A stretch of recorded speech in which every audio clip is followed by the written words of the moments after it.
Hola, ¿qué tal? Muy buenas tardes. Bienvenidas a este tercer día de nuestras mesas de diálogo. En esta ocasión, como hemos estado viendo ayer y desde el viernes, pues estamos hablando sobre las diosas, las deidades de la mitología universal.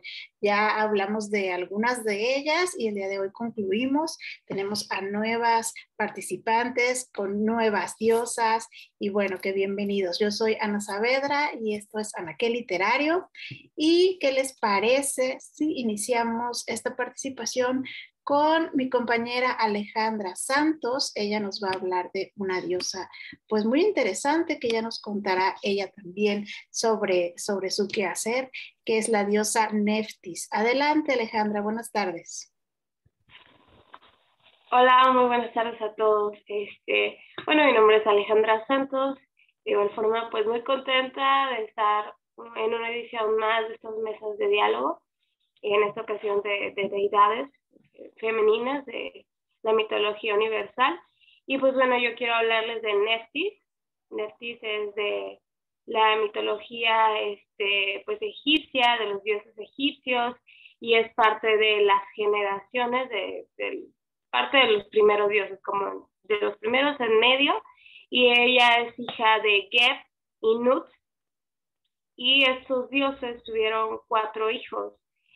Pues como conocemos, los egipcios y muchas dinastías que tenían desde los faraones, la dinastía tolemaica y otras, pues era normal entre ellos casarse entre hermanos, y tal parece que pues también sus dioses eran parte de estas tradiciones, ¿no? Estos dioses fueron antes de los faraones.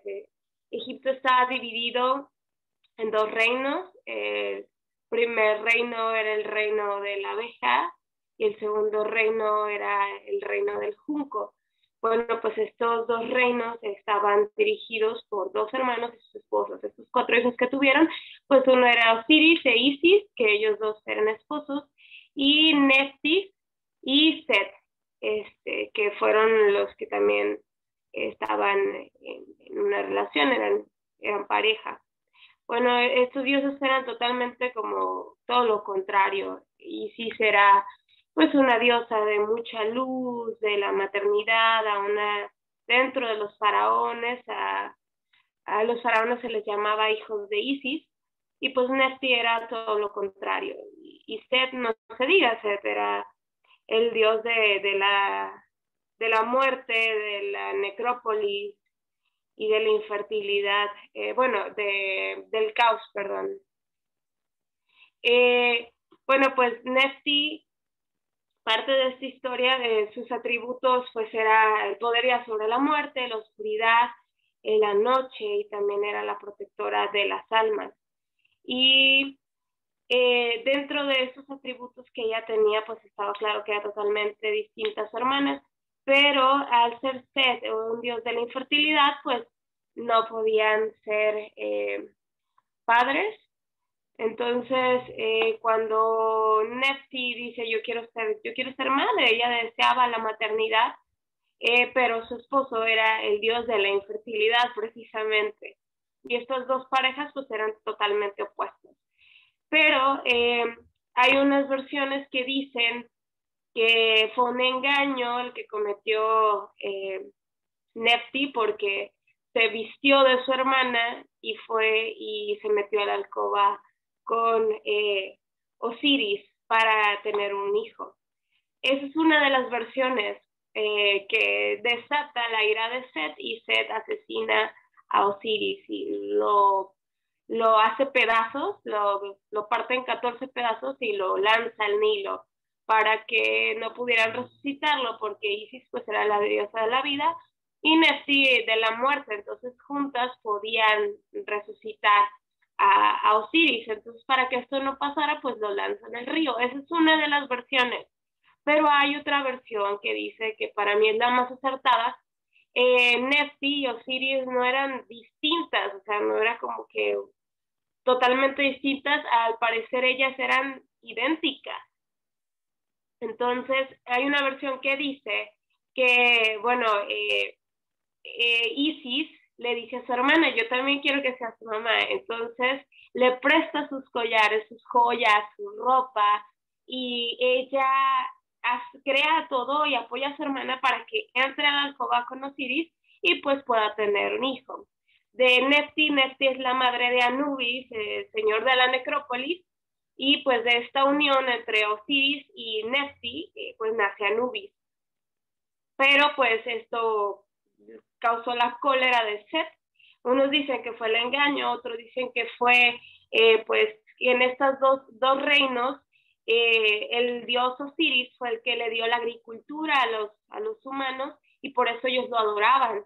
Entonces no querían de igual forma a Set. Entonces unos dicen que fue por envidia y otros fue por esta traición al tener un hijo con Osiris y al enterarse de la traición. Lo lanza al río en 14 pedazos, pero pues Nefti fue la que supo lo que había hecho y fue con su hermana Isis y le dijo lo que había pasado.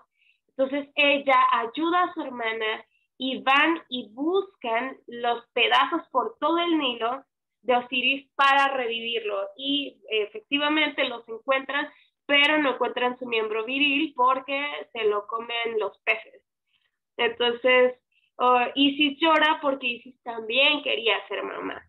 Entonces dice la historia que los dioses se conmovieron y el espíritu de Osiris bajó y la fecundó por un milagro a Isis. Entonces Isis a través de esto pues tiene a Horus el dentro de la mitología, de la historia de Egipto, Isis, Horus es el niño divino y fue uno de los dioses más queridos y más venerados, pero fue a través de la fecundación. La historia de Nefti va ligada para mí totalmente con Isis, porque a ella la pintaron como la mala, pero yo creo que Geb y Nut tuvieron los hijos justos o también pensados que mantuvieron la balanza. ¿Por qué? Porque una pareja era de la luz, de la vida, y otro de la muerte y de la infertilidad para mantener un balance en el mundo. Entonces, era necesario y no por eso Nefti era mala. Al contrario, ella su deseo fue ser mamá. Cuando esto pasa, que queda embarazada Isis, pues Nefti fue una segunda madre para Horus y lo crió ella también como una madre. Entonces, ellas nunca estuvieron en enemistad, al contrario, o sea, todo el tiempo tuvieron entre ellas muy claro la unidad que tenían, nada las dividió, nunca lucharon entre ellas, o sea, una energía totalmente contraria a la que estos dos hermanos tenían y se peleaban entre ellos y se envidiaban. Ellas entendían el balance y pues terminaron siendo pues las madres de Horus, que fue para los egipcios pues uno de los dioses más venerados. Horus después se entera de lo que su tío había hecho y mata a Set. Y pues Anubis también es parte después para revivir a su papá. Y dentro, los dioses vieron que era justo y le dieron la vida eterna y después él fue el juez que recibía las almas en el inframundo. Pero todo esto no hubiera sido posible si Nefti no hubiera hecho justicia y no hubiera ido y no hubiera dicho lo que había pasado. Entonces ella junto con su hermana pues pudieron revivir a Osiris y pues para mí es una muestra muy clara del balance, pero también de que una mujer fuerte, una mujer, una diosa femenina con fuerza y con poder, normalmente pues dicen que es mala, ¿no? Pero pues esta historia de estos dioses es muy interesante y pues esto es en parte lo que hizo Nefti y la comaternidad que llevó junto con su hermana Isis. Y eso sería todo por ahorita. Gracias, Ale. Qué interesante toda esta historia. Definitivamente los egipcios eran pues grandes creadores de historias, ¿no? También. Es lo que también nos comentaba ayer Erika, por cierto, con Sekhmet Ator. Y bien interesante, la verdad, esta lucha como que entre la vida y la muerte, ¿no? O esta dualidad de las mujeres que nos estás hablando, de estas diosas tan importantes. Y bueno, pues continuamos con la mesa para seguir escuchando sobre diosas. Ya está aquí con nosotros Mari. Bienvenida a la mesa y te cedemos la palabra para que nos expliques más sobre Ixchel. Muchas gracias, compañeras, por este espacio que nos han dado acá en Anaquel Literario. Hilda, Ana, Alejandra, hoy estamos ahí compartiendo también con Karina, ¿verdad? Está Alejandra, Karina y bueno, yo cuando vi esto de las diosas, a mí en realidad me gusta mucho el tema de la cosmovisión. Así de que muchos lo ven como desde la forma o parten desde la mitología, ¿no? Yo lo veo desde la forma, desde la cosmovisión, más que todo por el respeto a la cosmovisión maya, que es con la que he tenido acercamiento en mi país. Entonces, sí, no me gustaría como decirle mito, pero eso es algo que yo creo y cada quien ahí puede tomar sus propias como decisiones, digamos, ¿no? Pues en el tema de la cosmovisión maya, una de las cosas muy importantes es el tema que se dio sobre la colonización, ¿no? Entonces es donde como ya como que nos apartan de todas estas cosas o creencias que tenía las personas hace más de 500 años. Y bueno, la gente, la gente de nuestros países, por lo menos en Guatemala existió la cultura maya y todavía aún existen y persisten y resisten. Y dentro de la cultura maya está la creencia sobre la diosa Ixchel. Incluso hoy en día he escuchado mucho el nombre Ixchel a muchas niñas y es algo muy bonito. Y partiendo desde ese punto de vista sobre el tema de la cosmovisión, nosotras como mujeres somos como que un poco más unidas al tema de la naturaleza. Entonces, tenemos como una especie de relación un poco más interiorizada con la naturaleza. Y entonces, la diosa Ixchel viene más o menos desde ahí. El tema de la mujer, más que una deidad, es la relación íntima que puede llegar a tener una mujer con la naturaleza. Y en este caso, la diosa Ixchel, ella le decían como la diosa de la luna, ¿no?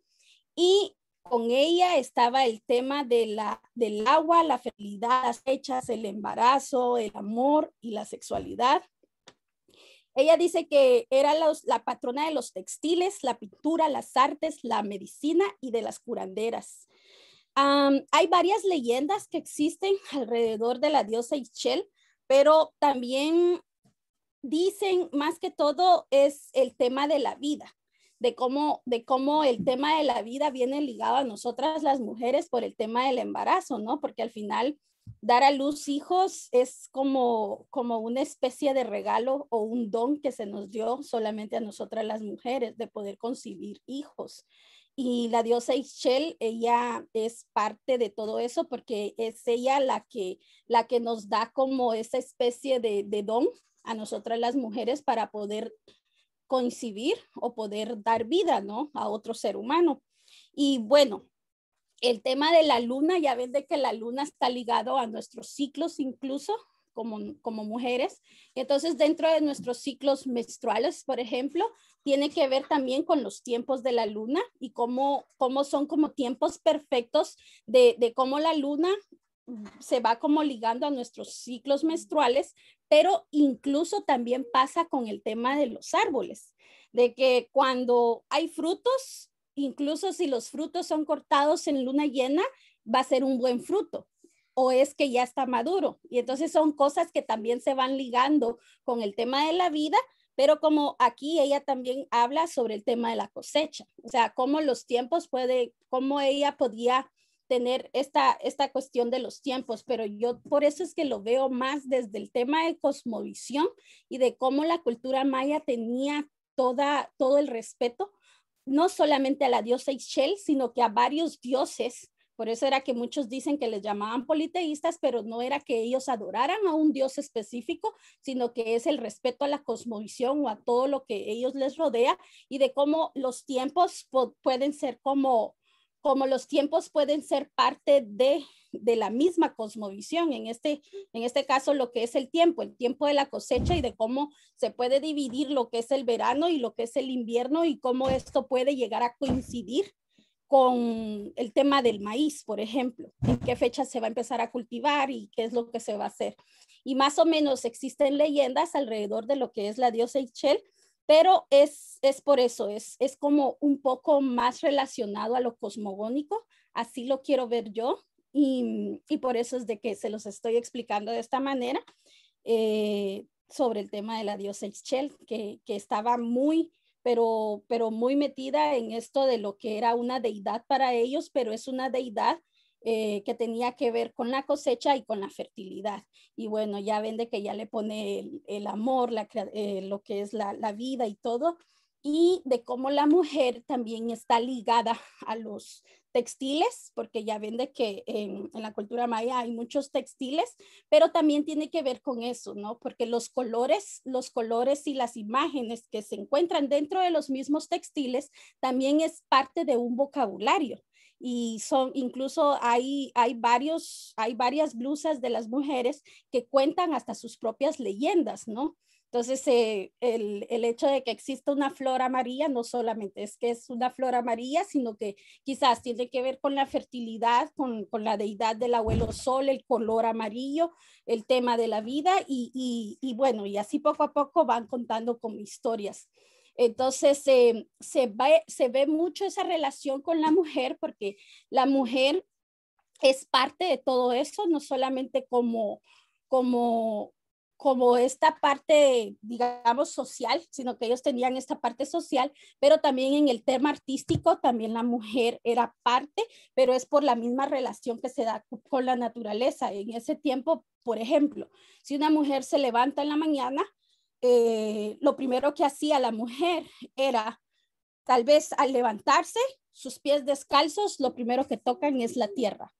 Luego de tocar la tierra, lo primero que hacen es ir a la cocina quizás o ir a traer agua. O sea, la relación con el agua, con la tierra, el tema de venir y hacer los alimentos, hacer el fuego. Y el fuego también es otro elemento. Y así poco a poco la mujer va teniendo como esa especie de relación más íntima con los elementos de la naturaleza, al contrario de lo que eran las cosas que hacía un hombre, por ejemplo. Y sin embargo, siempre la mujer ha sido como esa parte elemental dentro de una familia. Yo a la mujer la quiero ver como una cabeza de familia porque la mujer es la que consigue el alimento también y lo ha hecho desde hace muchos años atrás. Siempre está viendo cómo darle el alimento a sus propias crías, ¿no? Y cómo ella también ha tenido como esa íntima relación con la naturaleza y de ahí es donde yo veo, desde ese punto de vista, es donde yo veo a la diosa Ixchel. Bueno, y si no me sigo alargando hablando más. Muchas gracias, Mari. Sí, efectivamente, la mujer como proveedora, la mujer como dadora de vida y cuidadora, es algo que hemos visto también recurrentes en las diosas que se han analizado en los días pasados y que seguramente volverá a coincidir en estos de hoy. Bueno, vamos a continuar con la mesa y le doy ahora la palabra a Hilda García. Ella nos va a hablar de Amaterasu. Adelante, Hilda. Gracias, Anita. Pues sí, estábamos en la zona de Mesoamérica con Mari y ahora vámonos directo hacia el otro lado del mundo, a Japón. Elegí esta diosa porque pues como que me pareció interesante buscar del otro lado del mundo, ¿no? Casi siempre nos vamos por algunas que son conocidas y entonces dije, voy a investigar algo por allá. Y bueno, Amaterasu es la diosa del sol. Me llama la atención que Amaterasu es de las pocas deidades femeninas que evocan el sol, porque como dijo Erika y Ale hoy, en los dioses egipcios el sol es Ra y es varón. igual que también los mayas, ¿no? Es Cuculcán o está del lado de Teotihuacán también es, de los teotihuacanos también es varón. Entonces, esta idea de que la diosa del sol fuera mujer me llamó mucho la atención, ¿no? Bueno, que sea femenino este espíritu, porque es como un espíritu, ¿no? Bueno, la historia de Amaterasu surge porque hay dos deidades, ¿no? O sea, las brumas del tiempo, que es como una nebulosa, de ahí surge Izanagi e Izanami. Izanagi con G es el dios varón, Izanami con M es la diosa, la parte femenina de estas dos deidades que surgen de la bruma del tiempo. Entonces, entre ellos se unen, descubren lo que es el matrimonio y también dice la historia que descubren y crean el sexo para reproducirse. Bueno, entonces producen entre ellos una multitud de kami. Kami son espíritus que representan a la naturaleza. Entonces ellos se unen, eh, tienen relaciones sexuales y crean kamis, que son el kami de la montaña, el kami del río, el kami de las plantas, el kami del viento y así. Son muchísimos. Al parecer son más de 8 millones de kami. Hay de todo, o sea, de la madera, del aluminio, del metal, de las piedras, de lo que ustedes quieran, ¿no?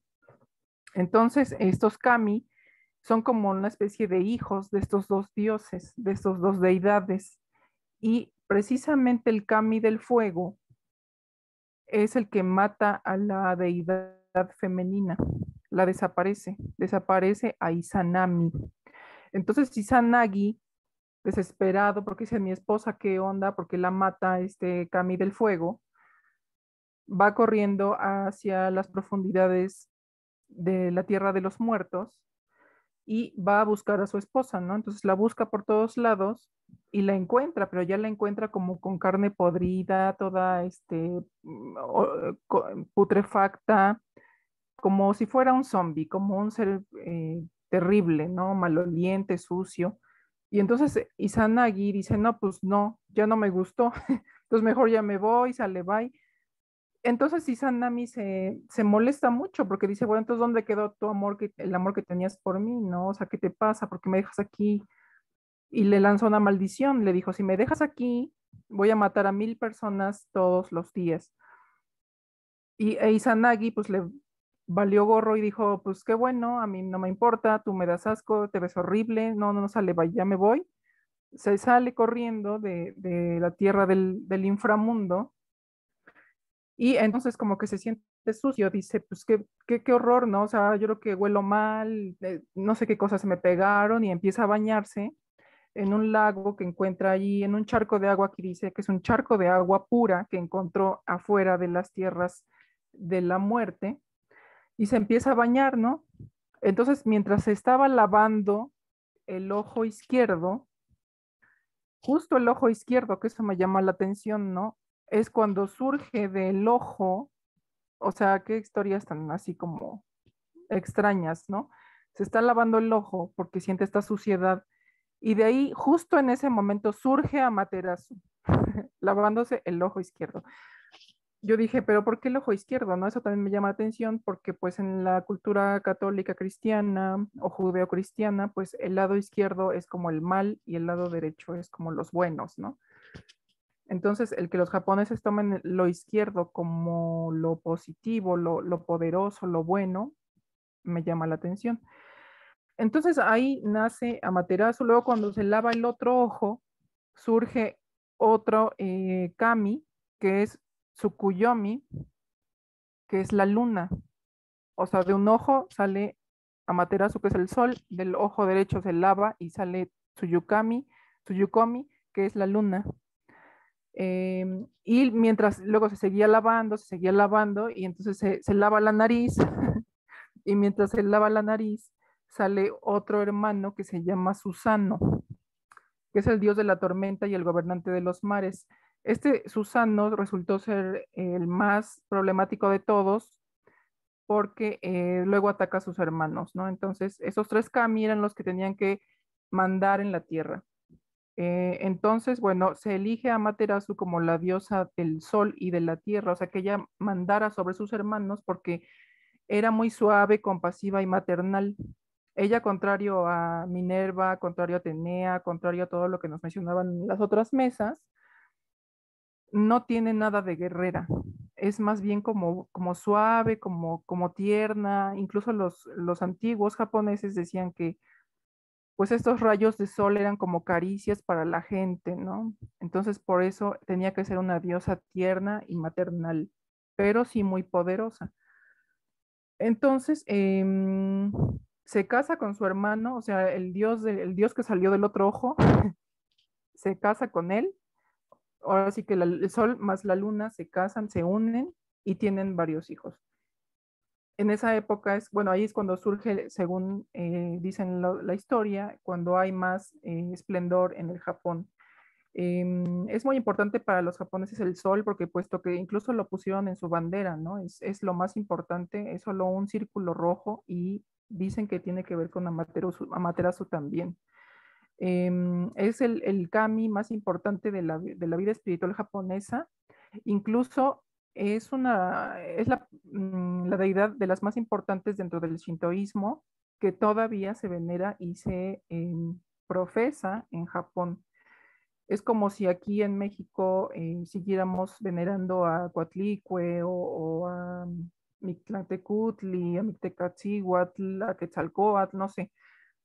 Ellos, como no fueron conquistados por otro pueblo, por así decirlo, no hubo una imposición de otras creencias como acá, ¿no? Que nos quitaron toda nuestra cultura religiosa y vino a imponerse la religión judeocristiana. Entonces, allá no pasó. Entonces ellos siguen con eso. A mí me llama eso mucho la atención porque es como si nosotros siguiéramos venerando a Coatlicue, que es la madre, ¿no? O incluso las que mencioné ahorita, Mari, ¿no? Ixchel, o estos dioses mayas también podrían tener cabida. Entonces, pues sí, es muy importante, ya les comenté, forma parte de la bandera.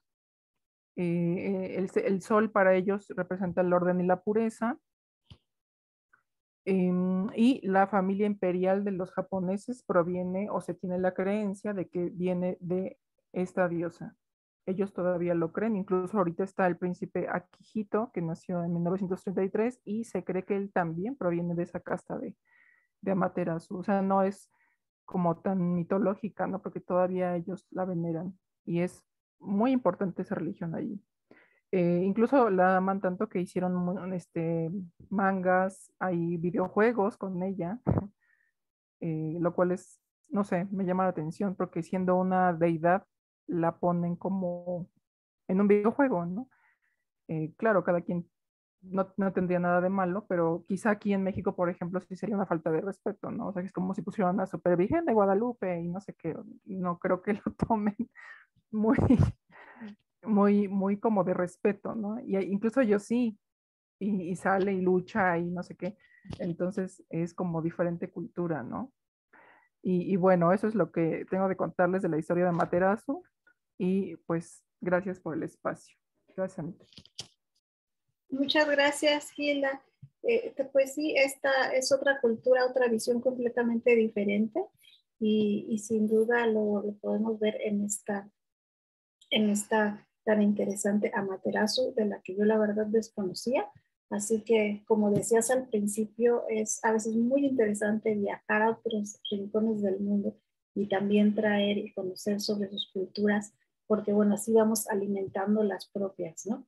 Y bueno, ahora le doy la palabra a Karina Cervantes. Ella nos va a hablar, vamos a volver a viajar en el tiempo y en el espacio y ella nos va a hablar sobre Maná. Adelante, Karina. Gracias, Anita, y gracias a todos los que nos están escuchando. Yo les voy a hablar de Manat.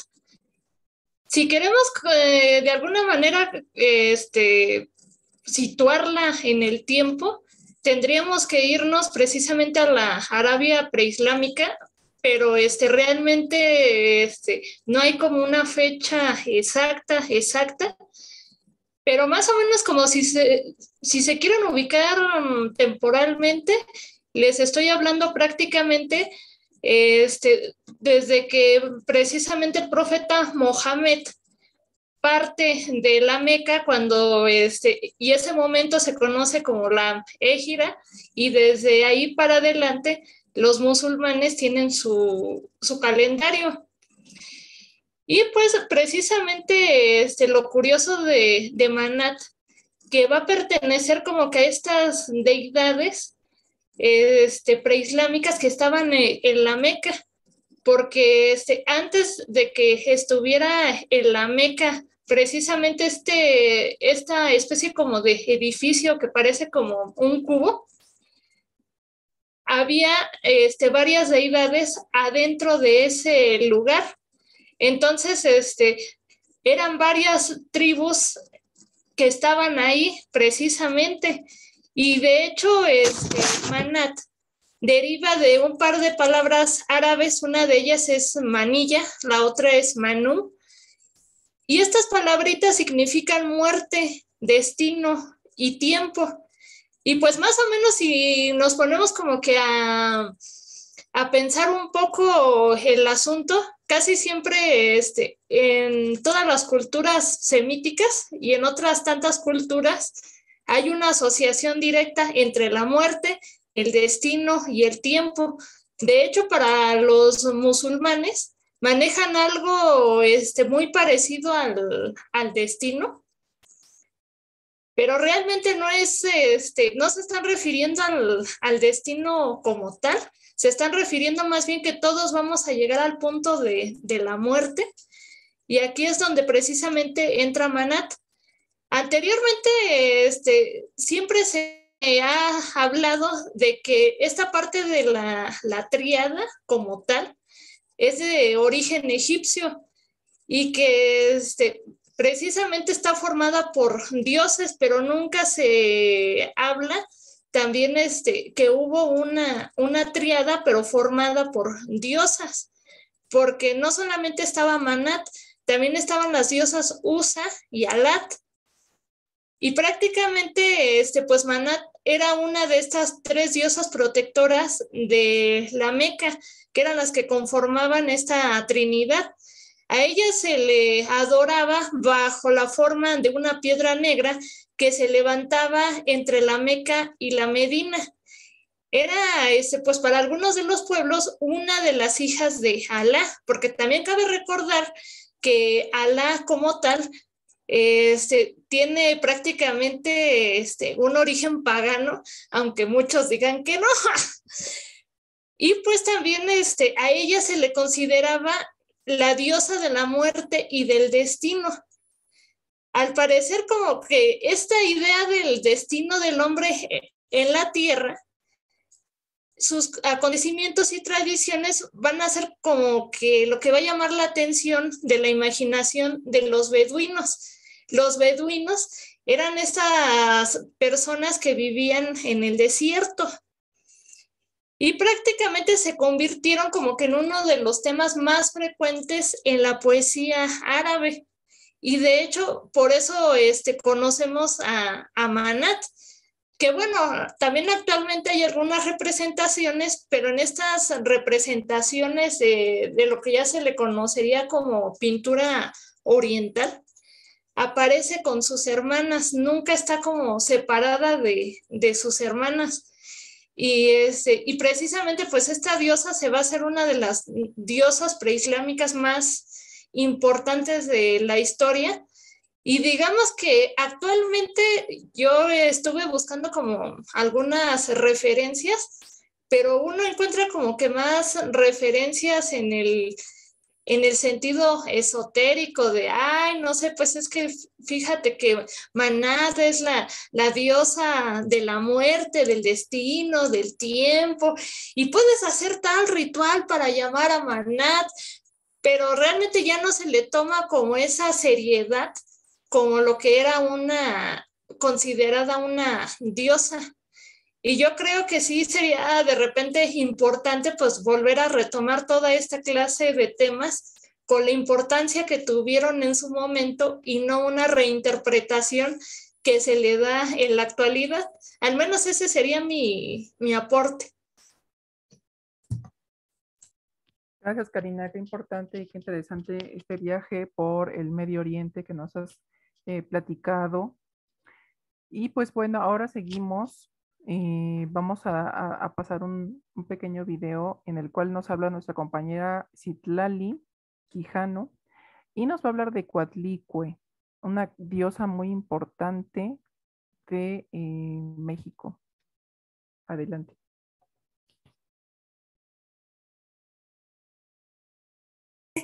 Pues nuevamente contenta de estar con ustedes, con mujeres increíbles. Gracias, Anaquel Literario, nuevamente por esta mesa en abril. Anita, muchísimas gracias. Hilda y todas las que participan en la creación pues, de estos eventos y de estas ponencias, de estas mesas que nos permiten pues, compartir con todas ustedes, con las personas que nos ven y sobre todo pues con las compañeras que el día de hoy me acompañan en esta mesa. Es un placer para mí y muchísimas gracias como siempre. Y bueno, yo voy a hablar de un personaje de la mitología mesoamericana, azteca, y bueno, voy a hablar de una deidad sumamente importante para esta mitología azteca, y esta deidad es Coatlicue, o mejor llamada como la de la falda de la serpiente. Ella era una deidad sumamente importante dentro del panteón azteca y se consideraba la diosa madre, la diosa de todos, la diosa de la tierra, de la creación, de todo. Era representada como una anciana, simbolizaba obviamente la antigüedad del culto, la antigüedad del tiempo, la antigüedad de las cosas. Ella representaba un culto a la tierra y presentaba o era representada en figuras muy temibles para la cultura azteca. De hecho, no solamente era una anciana, Coatlicue era también la patrona de los partos, estaba asociada a la guerra y al gobierno y a la agricultura, a la fertilidad. Era una diosa con muchas características propias de una gran diosa, de una diosa madre. Ella era considerada dentro del aspecto femenino como un dios primordial y bueno, este aspecto femenino del dios primordial Ometeotl era lo que la caracterizaba. La diosa era venerada en el ritual de primavera, en un ritual primaveral de Tozozontli, en las estaciones de la lluvia y en el festival otoñal de la caza, Quexoli, en el que sacrificaban un imitador de la diosa y hacían una representación a esta diosa.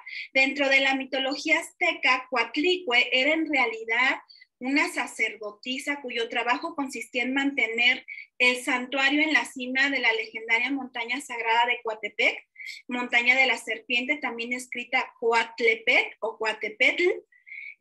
Un día, mientras barrían una bola de plumas, bueno, esa es una de las tantas mitologías que se cuentan, un día mientras barrían una bola de plumas descendió de los cielos y al meterla en su cinturón, la dejó milagrosamente embarazada a esta mujer. El hijo resultante fue nada más y nada menos que un poderoso dios azteca, Huitzilopochtli. Sin embargo, los otros vástagos de Coatlicue, su hija Coyolxauhqui, pintada con campanas y que quizá representaba a la luna, era muy poderosa, era una diosa increíble. Sus otros hijos, Senzón, Huitzanahua, representaban las estrellas, el sol, el cielo. Por eso Coatlicue va a ser considerada la diosa madre, la diosa de todos los dioses dentro de la mitología azteca. Y bueno, de alguna manera Coatlicue va a tener un papel muy importante dentro de este proceso de creación. Se cuenta que hay un complot en contra de Coatlicue. Cuando se hace, se crea la representación de la luna, del sol y de las estrellas por parte de los hijos de Coatlicue, van a estar en contra de su madre alguno de sus hijos y va a ser Huitzilopochtli quien la va a defender a su madre. Y bueno, hay diferentes versiones de cómo sus hijos intentaron desterrar a Coatlicue, intentaron estar en contra de Coatlicue. En las batallas se conmemora, obviamente en las batallas en la cultura azteca se conmemora la instalación del Templo Mayor en la capital azteca de Tenochtitlán, con una gigantesca pirámide que está cubierta de esculturas de serpiente e incluso de sombras proyectadas por escalones que diseñaban precisamente o hacían referencia al monte de Coatepec, entre otros vínculos del mito, que era la gran piedra colocada en la base de la pirámide, una que tenían tallada en relieve de la diosa Coyolxauhqui desmembrada, porque será Coyolxauhqui quien traicione a su madre, Coatlicue, y será Huitzilopochtli quien la desmembre a su hermana para proteger a su madre. Y es que dentro de la mitología azteca, bueno, Coatlicue va a ser una diosa protectora, dadora de vida, pero que también va a tener enemigos y que también va a ser defendida, ¿no? En otros mitos relacionados con la diosa se advierten los mexicas durante el gobierno de Moctezuma II, que habían enviado un grupo de 60 magos a visitar a Coatlicue. En el mito se habla de un hogar ancestral de los mexicas en Aztlán, y bueno, en busca de un conocimiento supremo. Sin embargo, iban sobrecargados de regalos. Estos desventurados magos se atascaron en una colina de arena y la diosa reveló que la ciudad azteca caería una a una en ese entonces, y solo entonces su hijo Huitzilopochtli regresaría a su lado, ¿no? Entonces hay varias vertientes. En el arte, Coatlicue va a estar representada sobre una colosal estatua de basalto encontrada en la Gran Tenochtitlán, que ahora, bueno, se encuentra en el Museo Nacional de Antropología e Historia de la Ciudad de México. La figura mide 3.5 metros de alto y 1.5 metros de ancho y representa a la diosa en su forma más terrible. Con la cabeza cortada, sustituida por 2 serpientes de coral que representan la sangre que fluye. Lleva un collar de manos y corazones humanos cortados con un gran colgante de calavera. También lleva su típica falda de serpientes entrelazadas, mientras que sus manos y sus pies tienen grandes garras que va a utilizar para desgarrar los cadáveres humanos antes de comérselos, porque Coatlicue va a estar representada no solamente como la diosa madre, sino la diosa terrible, la que también va a generar muerte y devastación. Y bueno, esto se puede hacer referencia entre la conexión de Coatlicue y los demonios estelares conocidos como Tzitzinines, que van a estar asociados a Coatlicue por la cantidad de mitología que lleva a la creación de Coatlicue, ¿no? Entonces, los aztecas creían que devorarían la población humana estos demonios, y bueno, por eso la adoración a Coatlicue y la forma en cómo representan a esta diosa madre o a esta diosa creadora de dioses. Dentro de la cultura mesoamericana, Coatlicue, más para los aztecas, va a ser una diosa que va a estar representada por la propia feminidad, porque si bien es cierto la representan como anciana o en sus formas más terribles, también va a estar representada como una sacerdotisa, como una mujer de extrema belleza, pero además una mujer poderosa dentro de la cultura mesoamericana. Y es muy pues fascinante entender que los mesoamericanos habían grupos mesoamericanos que tenían representaciones de diosas con estas características tan abundantes y tan majestuosas, ¿no? Tan importantes, porque Coatlicue va a ser la madre de todo, pero también va a ser la dadora de todo, la dadora de vida, de fertilidad, de la tierra, de lo bueno, de lo malo. Va a ser una diosa intermedia, va a ser una diosa poderosa. Y bueno, me quedo con esta parte de Coatlicue como una diosa única, como una diosa increíble, como una diosa que va a estar representada por una diosa predictora, por una diosa que puede predecir y por una diosa que no solamente va a ser una conmemoración a las culturas mesoamericanas, sino como la madre de todos los dioses. Ella va a ser Coatlicue, la madre de todos los dioses del panteón azteca, con una forma de tierra, madre de Huitzilopochtli, el dios del sol y de la guerra, una diosa increíble que va a dejar un marcaje para la cultura mesoamericana azteca. Pues muchísimas gracias, agradezco a Anaquel Literario, a Anita Saavedra, Hilda y todas las compañeras que me acompañan en esta mesa. Les mando un beso enorme, un abrazo, y a todos los que nos escuchan, muchísimas gracias por seguir Anaquel Literario. Bye, bye. Muchas gracias, Citlali. Y bueno, así terminamos con esta primera ronda de diosas en este tercer día de estas mesas de diálogo. Y ahora nos vamos con las conclusiones de mis compañeras. Estas son pues las últimas conclusiones ya después de haber visto los 3 días de mesa de diálogo, de que ya concluimos con todas las diosas que íbamos a mencionar. Y le doy la palabra primero a Alejandra Santos y les pido a todas ser un poco breves, por favor. Adelante, Ale.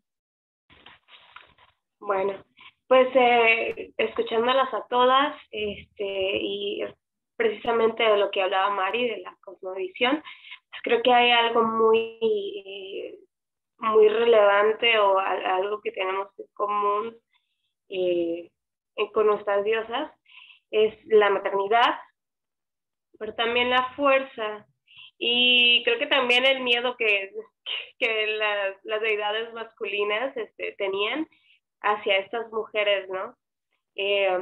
Como nos comentaba Hilda, porque yo no conocía a la diosa de la que habló, pero es bastante interesante.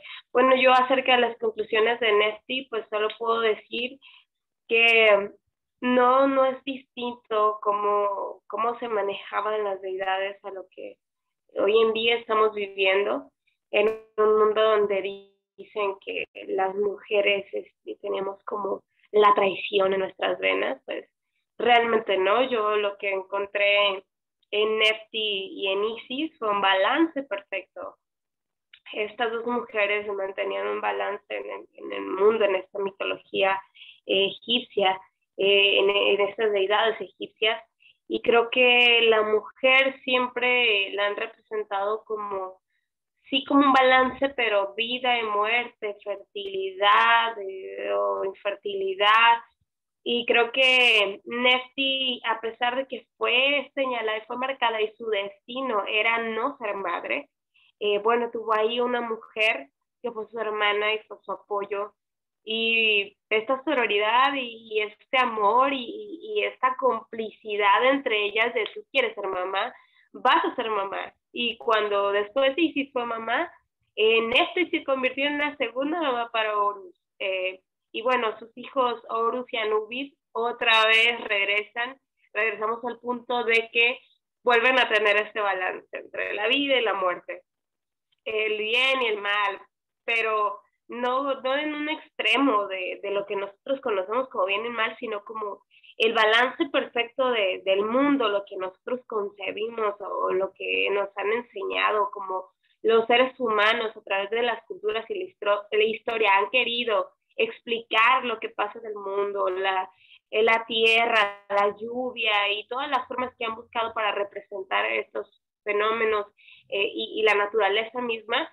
Pues yo creo que me quedo con Nefti, o sea, como una mujer que luchó por lo que quiso, una deidad, porque lo puedo decir, es una diosa, pero esta feminidad, que lucha por lo que quiere, que se solidariza con su hermana, que habla verdad, y que a pesar de que todos los atributos de ella eran muerte y oscuridad y la noche, pues bueno, podemos ver que entre la oscuridad y la noche hay bondad.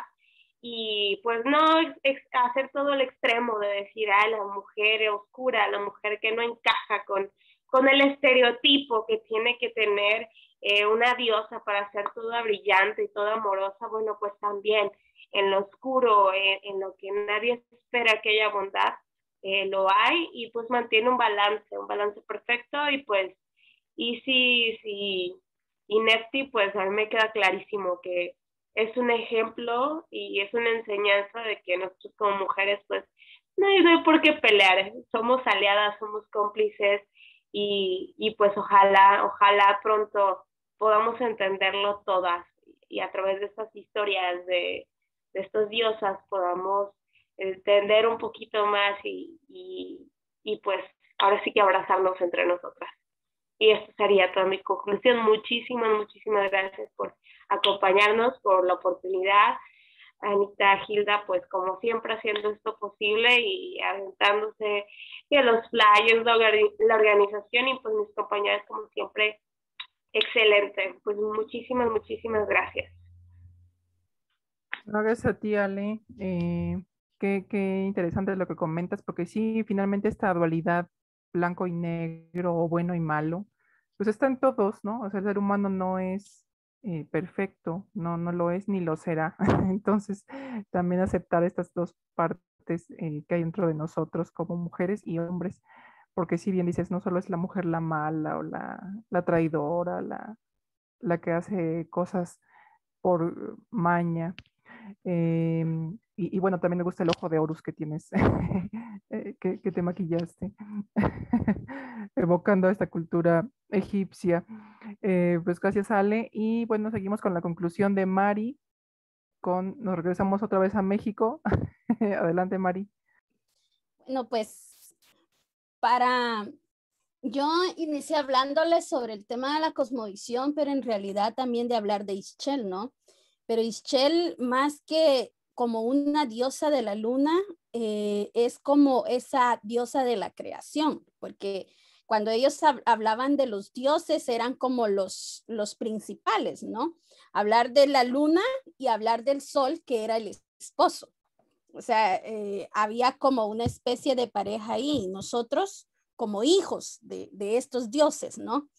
Pero a ella la colocaban acá dentro del tema de ser como gestadora de luz, de vida, el tema de la medicina, los textiles, la pintura, el agua, era protectora, una mujer de parto, una diosa vieja, se puede decir, una de las más antiguas, pero también acuérdense de que dentro del tema de la cosmovisión maya, todos somos duales.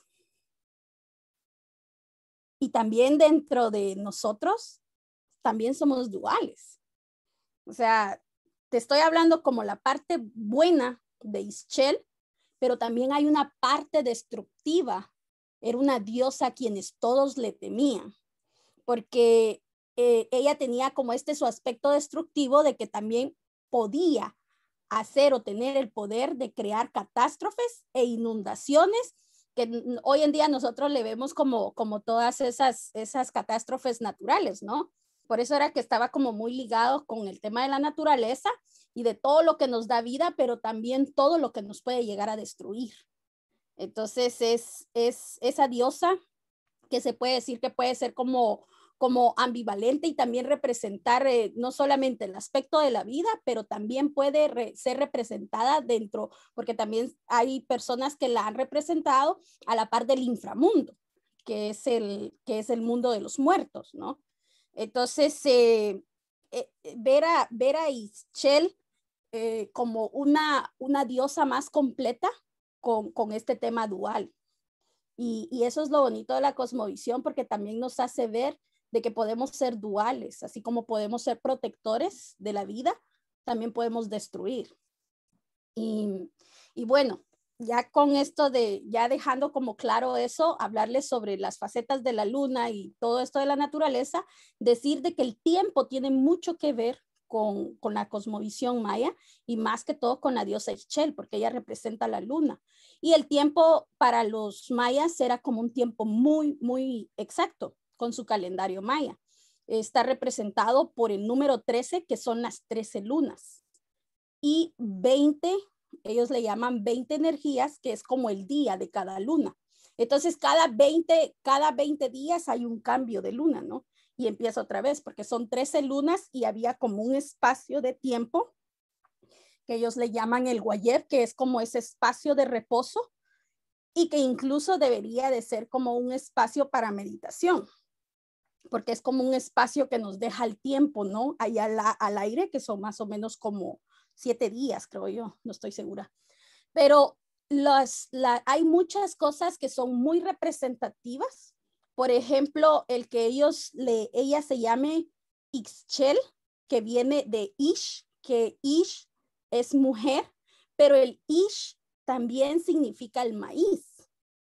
Y entonces, no solamente ella, sino que también existen otras representaciones mujeres dentro de la cosmovisión maya que inician con su nombre Ish, como la abuela Ishmucané, como Ischel, como Hunahpu e Ixbalanque eran los hermanos gemelos, pero por el nombre de Ixbalanque se cree de que Ixbalanque era niña. Entonces, el Ish tiene ese significado y no solamente es el maíz, porque dentro de la cosmovisión nosotros somos hombres y mujeres hechos del maíz, porque nos formó nuestra abuela Ixmucané.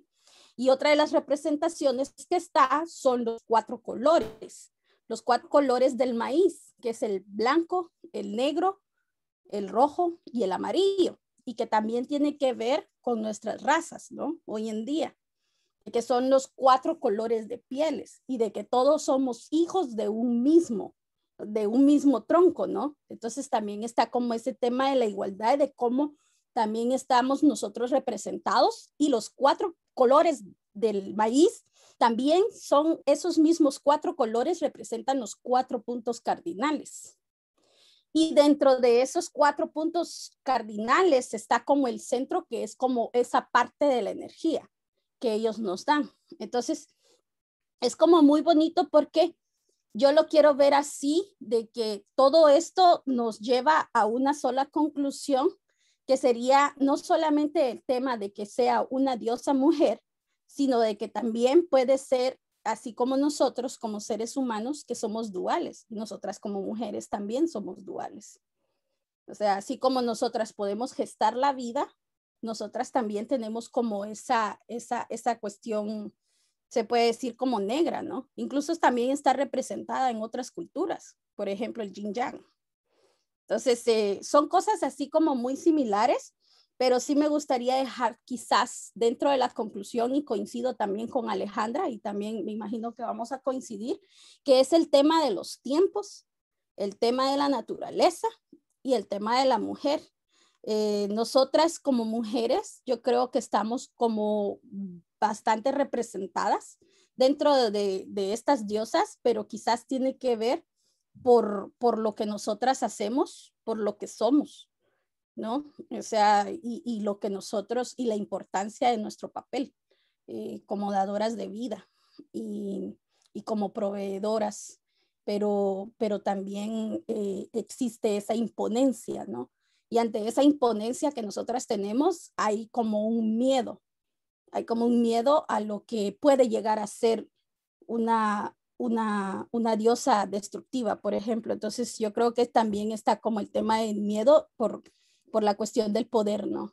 El poder de llegar a ser algo más allá de. Entonces sí quisiera dejarlo ahí, y si no, sigo hablando. Abrazo, muchísimas gracias por escucharme, y bueno, por ahí me quedo. Muchas gracias a ti, Mari. Siempre tus colaboraciones son, la verdad, que muy enriquecedoras y nos llevan a reflexionar sobre todas estos blanco y negro, estas dualidades, cómo debemos de entendernos con nuestro espacio, con nuestro entorno, y regresar a las raíces, ¿no? Siempre. En este caso representado por las diosas, su fertilidad y su poder de ser madres, y en fin, pero en otras veces siempre es estas conclusiones a las que nos llevas. Le doy la palabra ahora a... Espérame, quizás ahí colaborarte, Anita, de que el tema de la aceptación de una como mujer, y la aceptación de también nosotras aceptarnos como, o aceptar esa parte negra nuestra, yo creo que eso también nos ayuda mucho a comprendernos cuando nosotras logramos interiorizarnos. O sea, nunca nos espantemos, ¿no? Porque al final podemos ser capaces de hacer muchas cosas.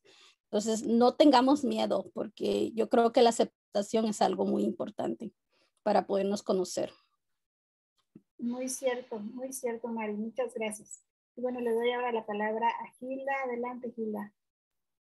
Gracias, Anita. Ahorita escuchándolas, sí es cierto, todo esto que representan las diosas es como también características que nos representan a nosotras. Si bien no somos deidades, pero pues quizás sí un poco también, ¿no? ¿Por qué no?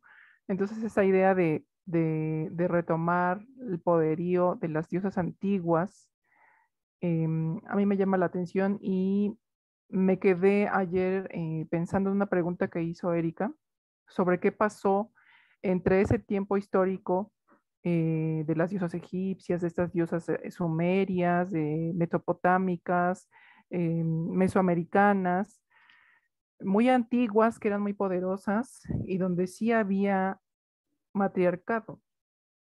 Ahora, ¿qué pasó en ese tiempo y ahora en el cual ya estamos en una situación en la que tenemos que encontrar a nuestras conocidas entre la tierra, ¿no?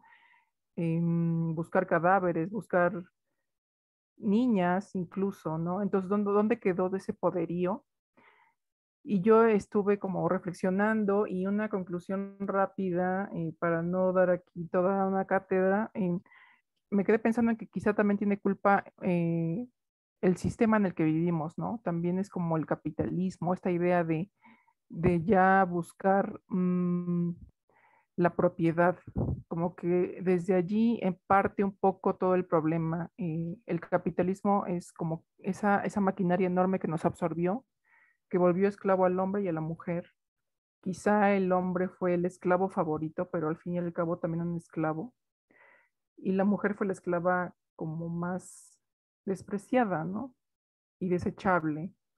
Entonces, creo que tiene que ver con eso, porque incluso estuve averiguando algo acerca de la Edad Media y pareciera que la mujer era como muy sometida, sin embargo no era así.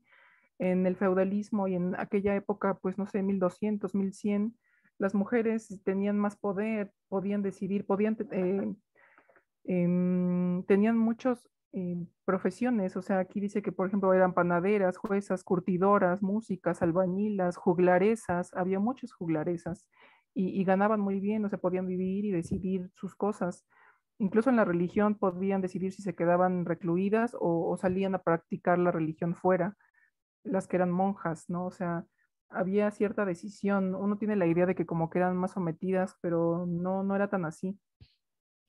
Incluso la prostitución era uno de los negocios que también generaban mucho recurso, eh, y decidían si querían entrar ahí o no. Entonces, bueno, todo eso lo medio leí de la escritora y filósofa Federici, Silvia Federici, y decía que sí estaban como mejor en esa época, incluso que ahora, que parecería todo lo contrario, ¿no? Pero no. Luego ya surge, como ven que ya esta libertad de la mujer está haciendo demasiado, pues ya surgen estas ondas de la Inquisición, de la quema de brujas, ¿no? Pero yo creo que fue allí un poco, ¿no? El sistema es el que aplasta, el que usa y el que desecha, ¿no? Entonces también repensar un poco esto, ¿no? ¿Qué tanto nos sirve autoexplotarnos para un sistema que no nos está sirviendo, ¿no? Porque también hay que ver más allá del origen de qué pasa, qué está sucediendo, o sea, qué es lo qué es lo que está generando todas estas muertes. Va mucho más atrás, ¿no? Entonces sí creo que es un poco el sistema en el que ya estamos recluidos y que pues sí está un poco complejo salir, sin embargo, es cuestión de reflexionarlo y pensarlo de nuevo, ¿no? Pero bueno, retomemos esa idea de las diosas y de volver al origen, volver a pensar en ello, volver a pensar en la naturaleza, en el poderío, en la autoestima, en la belleza, en la sexualidad, todo, regresar un poco a eso. Y pues nada más, esa es como mi conclusión y muchas gracias a todas por sus maravillosos aportes. Siempre aprendo bastante. Muchas gracias, Gilda. Y bueno, pues ya para terminar, te doy la palabra a Karina Cervantes. Adelante, Cari. Gracias, Anita. Gracias a las compañeras. Gracias a todos los que nos estuvieron escuchando. Pues sí, bueno, la conclusión a la que podría llegar yo es que precisamente muchos de estos estereotipos están de alguna manera ligados a la mitología. Ahora sí que, pues incluso algunos de ellos hablan de dolores de cabeza, ya son como que intentan de encasillar ciertas características dirigidas hacia la mujer mediante toda esta mitología. De alguna manera, pues esta mitología también termina teniendo de alguna manera un uso didáctico, al igual que las leyendas y todo esto, porque pues también escuchando a las compañeras, es así como que no, pues es que tal diosa está, tiene que ver, en mi caso, pues por ejemplo, con la muerte, otras con la fertilidad y diciendo, no, es que mira, tú como mujer, tu papel es ser madre, de alguna forma también eres como la muerte para otras personas. De repente se avientan unos discursos bastante extraños. Digo, pues en su momento era como entendible para los valores de esa época, pero pues al menos ahorita ya no serían como que tan funcionales, porque pues realmente las mujeres somos otra cosa. Y realmente pues estos estereotipos como que ya no nos definen como tal. Al menos yo me quedaría con eso, que ser mujer, cada quien tiene el propio, o más bien el concepto propio de qué es ser mujer. Esa sería mi conclusión.